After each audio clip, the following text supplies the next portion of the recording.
el reino de Cristo.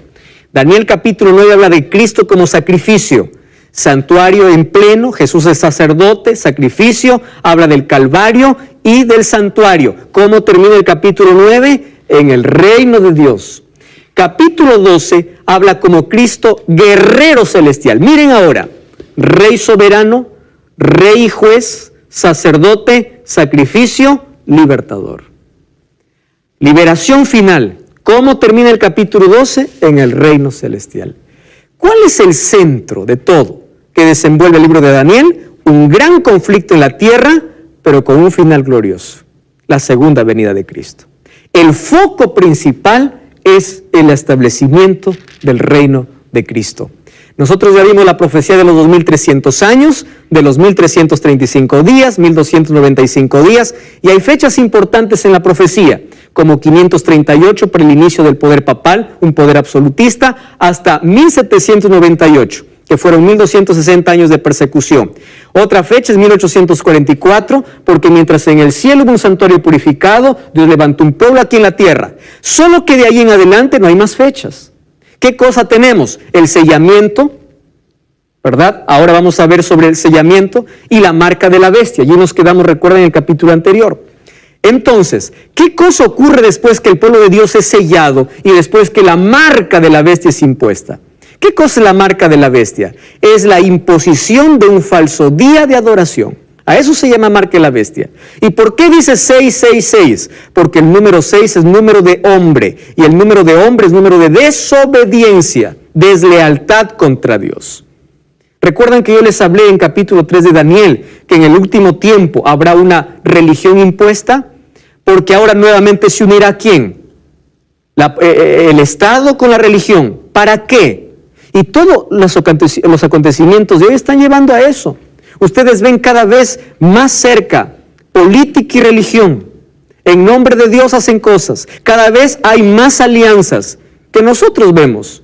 Cada vez las iglesias, en lugar de separarse más, se están uniendo más. ¿Por qué? Porque tienen cosas en común. ¿Qué cosas en común tienen las iglesias? Inmortalidad del alma, el día de reposo. Entonces dice, si nosotros creemos igual que tú, ¿por qué nos separamos con nombre? Vamos a juntarnos. Finalmente habrán solamente dos grupos, dos pueblos, porque eso es lo que siempre existe. No existe. El diablo creó confusión, a lo cual la Biblia llama Babilonia, para que el hombre pueda tomar un camino equivocado. Sin embargo, ante Dios solamente existen dos pueblos, y eso estuvo desde el jardín del Edén. ¿Recuerdan? Caín y Abel, dos pueblos. Los hijos de Dios y los hijos de los hombres, dos pueblos. Siempre existió solamente dos grupos. Ahora vamos a ver algunos eventos que anteceden a ese final del tiempo de gracia, porque en el capítulo anterior no terminamos de ver. Daniel 12:1 dice, se levantará Miguel, el gran príncipe, habrá un tiempo de angustia, dijimos que ese tiempo nunca hubo sobre la tierra, mas será salvo ¿quién? Todo aquel que está inscrito ¿dónde? En el libro de la vida. Muy bien, vamos entonces a ver algunos detalles. Nosotros ya vimos en el capítulo anterior qué cosa es lo que está ocurriendo hoy, ¿verdad? Hay un zarandeo, la lluvia tardía, se derramará, es decir, el Espíritu Santo en su plenitud sobre el pueblo de Dios para predicar el Evangelio. Mientras tanto, ahora todas las condiciones políticas están llevando ¿a qué? Hacia un decreto dominical. Miren, nosotros vivimos en un país donde se proclama la libertad religiosa, ¿o no es así? ¿Se proclama libertad o no? Correcto. Ahora piensen conmigo. Si hay libertad religiosa, ¿por qué en las empresas cuando un cristiano va y le dice, quiero el sábado libre para servir a mi Dios, lo despiden del trabajo? ¿Por qué? ¿Eso se llama libertad? Eso no es libertad. Entonces, si hay libertad religiosa, ¿por qué los cristianos que quieren adorar a Dios en el día que la Biblia manda no pueden encontrar un trabajo porque no se les permite? Ahora ustedes imaginen, si hoy que vivimos con esa libertad, entre comillas, está así la cosa, ¿qué acontecerá cuando se imponga una ley? Entonces, ahí dice, ¿qué cosa dice Apocalipsis 13? Allí ellos no podrán comprar ni vender. Vamos a Apocalipsis 13. Versículo 16, hacía que pequeños, grandes, ricos, pobres, libres, esclavos, se les pusiese una marca. Recuerden que la marca no es literal, sino simbólica. Cuando dice en la mano es sinónimo de trabajo, es decir, que no pueden trabajar. Desde ahora ya se están cerrando puestos de trabajo para verdaderos cristianos. Y cuando dice en la frente, ¿qué significa frente? Conocimiento, decisión. Es decir, finalmente nadie te va a imponer a menos que tú no quieras. Cuando dice que eres sellado en la frente, quiere decir que tú decidiste, a pesar de que conocías la verdad, decidiste rebelarte contra Dios. ¿Por qué desconfiaste de Dios? Dijiste, ¿qué voy a comer? ¿De qué voy a vivir? ¿Qué voy a hacer? Prefiero esto. Eso significa en la frente. Ahora dice, versículo 17, ninguno podrá comprar ni vender sino el que tiene la marca o el nombre de la bestia o el número de su nombre. Esto es un decreto que se dará. Jesús dijo en Mateo 5:17, no penséis que he venido a anular la ley o los profetas. Ya mencionamos que no todos los días son iguales para Dios. Dios creó la semana, pero Él separó un día. ¿Saben qué significa santo, separado? Si van a Génesis capítulo 2, dice que Dios reposó, versículo 1 al 3, bendijo y santificó. Quien decidió fue Dios, no fue el hombre, no fue una iglesia. Por ahí hay personas que dicen, ustedes son sabatistas. Le digo, yo no soy sabatista. Yo soy observador de la Biblia. Yo guardo lo que dice la Biblia. Yo no separé el día, yo no elijo el día. Fue Dios quien eligió. No, pero eso fue en el antiguo pacto. ¿Qué cosa decía Hebreos capítulo 9? Ahora la ley será colocada en su corazón. Eso es el nuevo pacto. Una obediencia. El problema de los fariseos era que se convirtieron en legalistas. ¿Cuál es la diferencia entre un legalista y un obediente a Dios? El legalista piensa que es salvo por hacer buenas obras. Eso es legalismo. Nadie es salvo por hacer cosas buenas.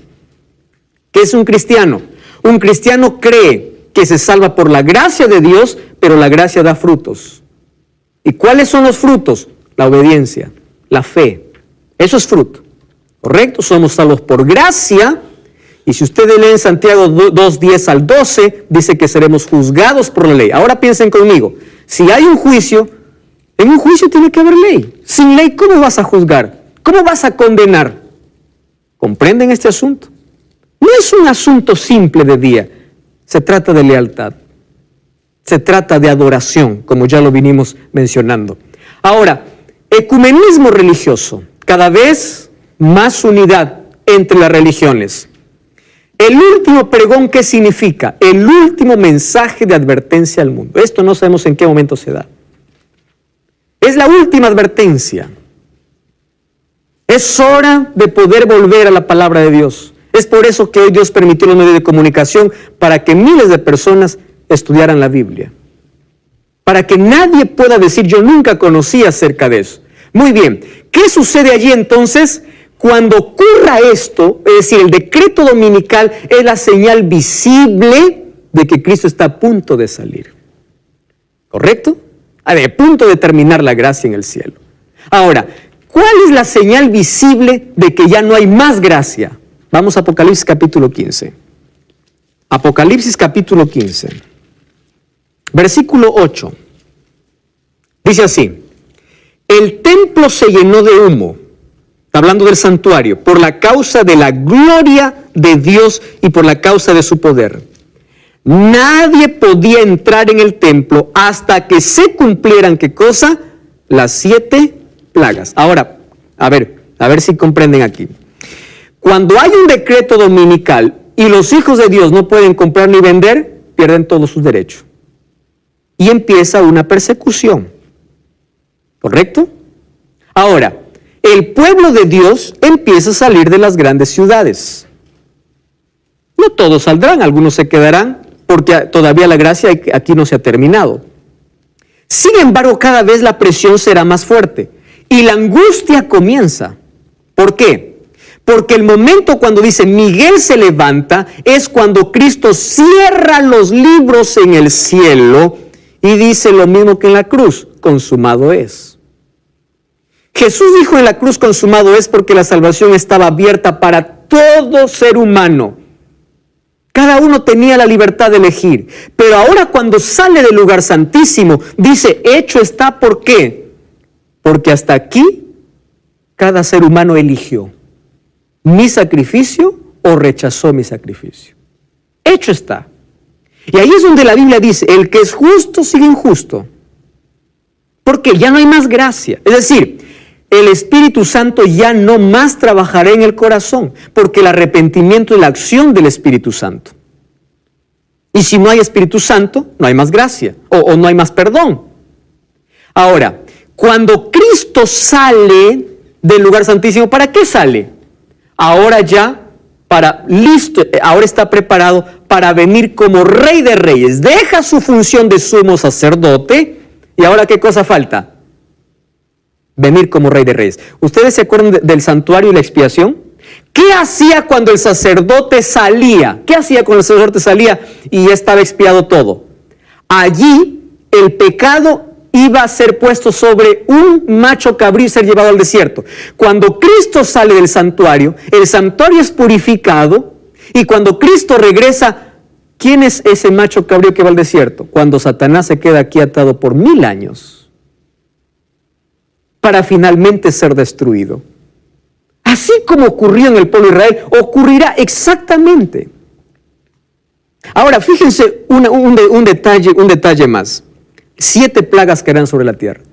Las plagas serán literales, no son simbólicas. ¿Quieren saber por qué son literales? Miren allí lo que dice el versículo 11. Blasfemaron contra el Dios del cielo por sus dolores y sus úlceras, porque la primera plaga es una úlcera maligna, pero no se arrepintieron. ¿Por qué no se arrepintieron? Porque no habrá más gracia, no habrá más Espíritu Santo. Nadie más para convencer de pecado. Ahora, las plagas son literales, pero no serán universales. Serán locales. Solamente en algunas ciudades, en algunos lugares. Eso lleva la angustia al pueblo de Dios. ¿Por qué lleva la angustia? Porque el pueblo de Dios, ojo, el pueblo de Dios no sufrirá las plagas. ¿Ustedes se acuerdan cuando Dios sacó de Egipto al pueblo de Israel? ¿Cuántas plagas cayeron sobre Egipto? 10 plagas. ¿Qué plaga cayó sobre su pueblo? Ninguna, porque Dios les protegió. Así como Dios, después de plagas, libertó a Israel de Egipto, lo mismo ocurrirá en el tiempo del fin. Después de las plagas, el pueblo de Dios, ¿qué cosa es? Libertado. Pero el pueblo de Dios no sufre estas plagas. Entonces ahí está la angustia cual nunca hubo, porque mientras el mundo está desesperado y con la angustia que jamás hubo, el pueblo de Dios también está angustiado. ¿Por qué? ¿Cuáles eran las preguntas que Jacob se hacía? ¿Habré sido perdonado? Porque ya sabe que no hay más gracia. ¿Cuál es la otra pregunta que se hacía? ¿Y dónde está mi familia? Esa angustia mental, ¿a dónde les lleva? A aferrarse más a Dios. Porque su caso ya está decidido en el cielo, pero ellos no lo saben. Ahora, fíjense una cosa. Cuando se cierra la gracia, entonces caen las 7 plagas. Cuando caiga la primera plaga, significa que la gracia ya se cerró. Cristo ya salió. Ahora está preparado. Se escucha los pasos de ese Dios en el cielo. Cuando se va al Padre y le dice, helos aquí. Y es allí donde dice, anda, recoge a tu pueblo. Recuerden las palabras de Jesús cuando aparezca y diga, venid benditos de mi Padre, a heredar el reino de Dios preparado para ustedes desde la fundación del mundo.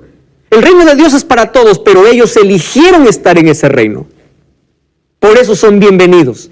Ahora, después de las 7 plagas, ahí ocurrirá un decreto de muerte. Wow, esto sí es interesante. ¿Por qué? Porque con las plagas que caen sobre la tierra, ¿saben qué cosa es lo que creen todos los políticos? Que las plagas son la ira de Dios porque hay un grupo de rebeldes. Entonces se declara un decreto de muerte. ¿Para qué? Para terminar a todos aquellos rebeldes que no han hecho caso al decreto que ellos dieron. Y cuando den ese decreto de muerte, el pueblo de Dios estará esparcido, huyendo, probablemente algunos en cuevas. ¿Saben cuál es la buena noticia? Ningún hijo de Dios morirá. Ningún hijo de Dios morirá. Los ángeles incluso tomarán forma humana para proteger a los hijos de Dios. Y yo les voy a decir por qué no habrá muerte de hijos de Dios. Dios permitió la muerte de muchos cristianos, no causó, permitió. Porque la muerte de ellos era testimonio vivo de fidelidad. ¿Correcto? Tertuliano decía, mientras más cristianos morían, más cristianos se levantaban. Pero en este tiempo Dios no permitirá más la muerte, porque ya no será de testimonio para nadie. En ese decreto y esa angustia, ahí está la angustia de Jacob que viven los hijos de Dios, porque Miguel se levantó, ¿correcto? Cristo salió del santuario, angustia en la totalidad de la tierra por las plagas, y el pueblo de Dios tiene la angustia de Jacob porque no sabe si ha sido perdonado. Es allí donde aparece en el cielo. Vamos a Mateo capítulo 24. Mateo capítulo 24. Este es un capítulo escatológico, es un capítulo que habla sobre los acontecimientos finales o la venida de Jesús. Mateo 24.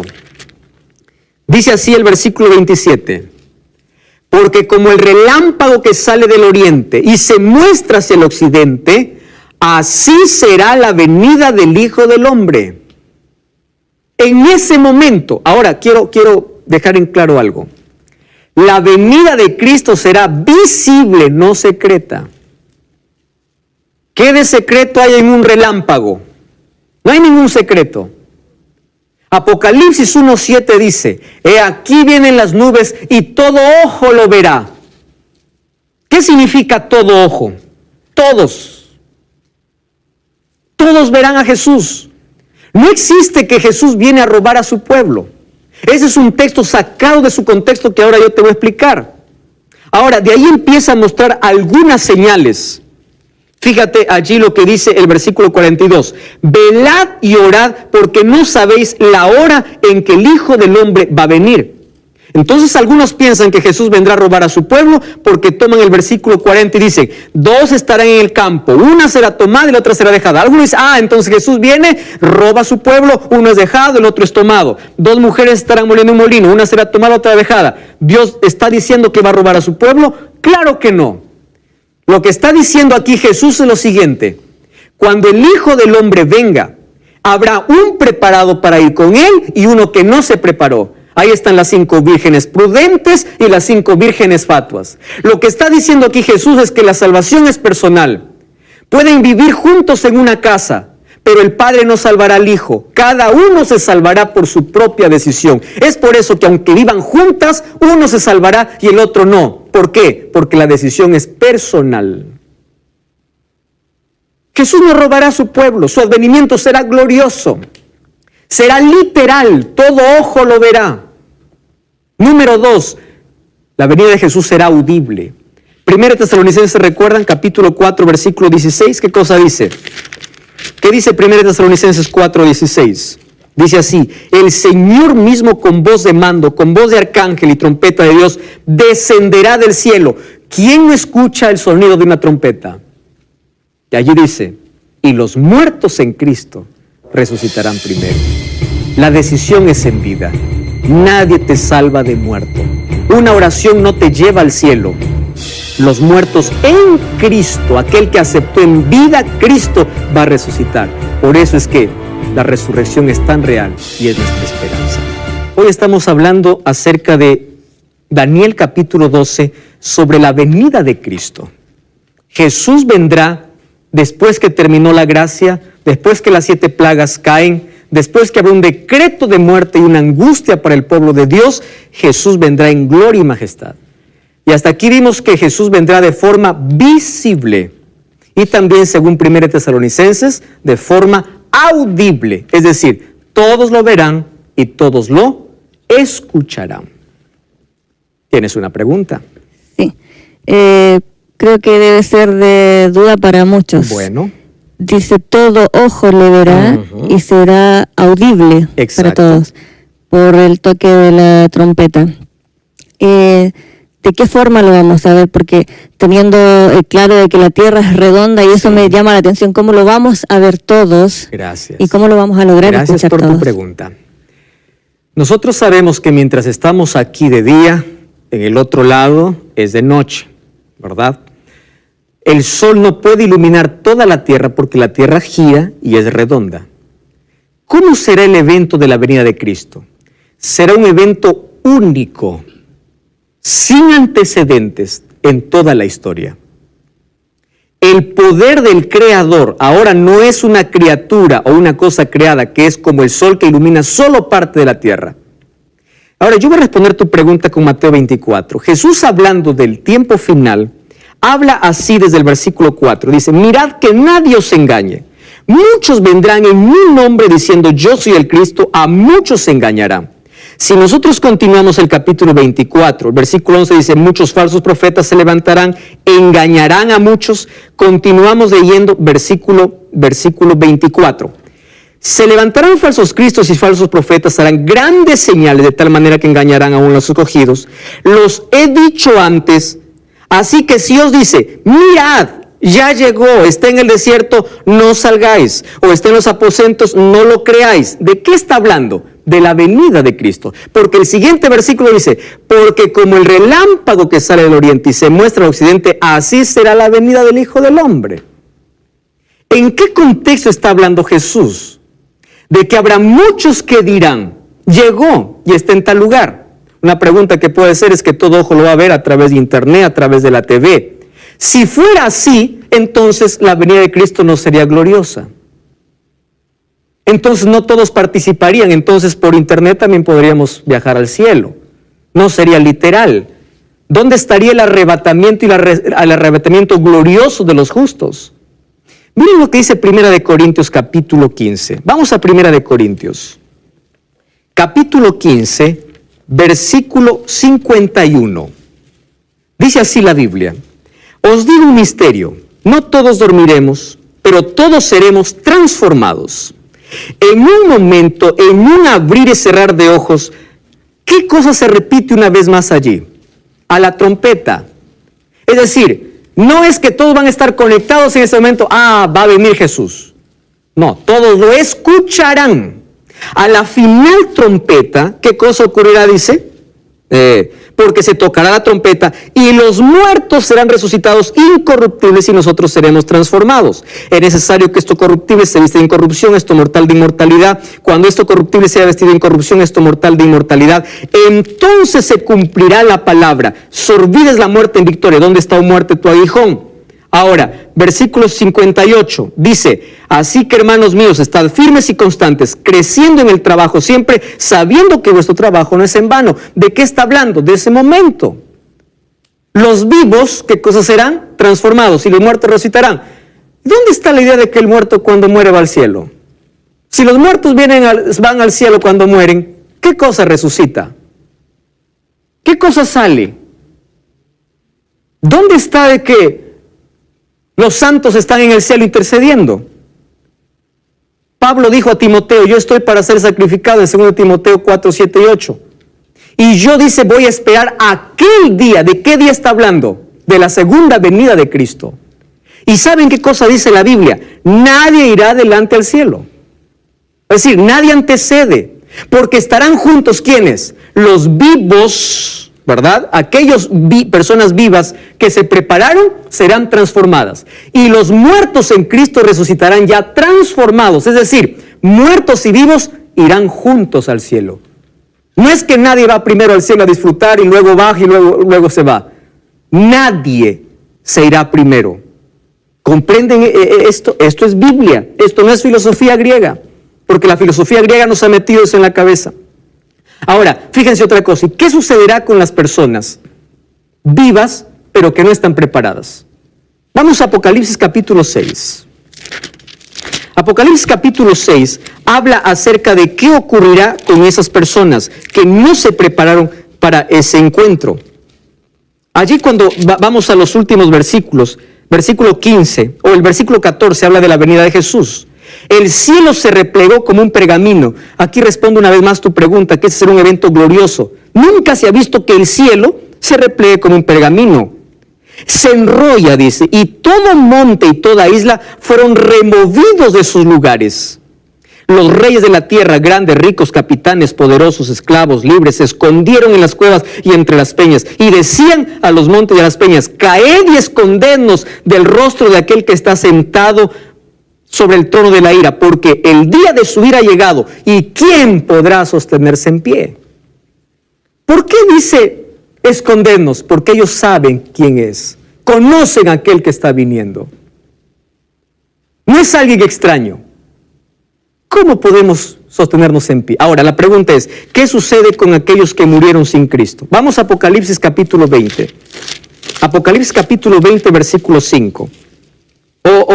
Versículo 5 dice: pero los otros muertos no volvieron a vivir hasta que se cumplieron 1000 años. Versículo 6 dice: bienaventurado y santo el que resucita en la primera resurrección, porque la segunda solo es de condenación. ¿Está claro este asunto de cómo será libertado el pueblo de Dios? Ahora, ¿qué cosa dice Daniel capítulo 12, versículo 1? ¿Será libertado quién es? Aquel que está escrito su nombre, ¿dónde? En el libro de la vida. Jesús dijo: alégrense cuando vuestro nombre está escrito en el libro de la vida. Aquí se quita la idea de que todo el que dice aleluya, amén, va al cielo, pastor.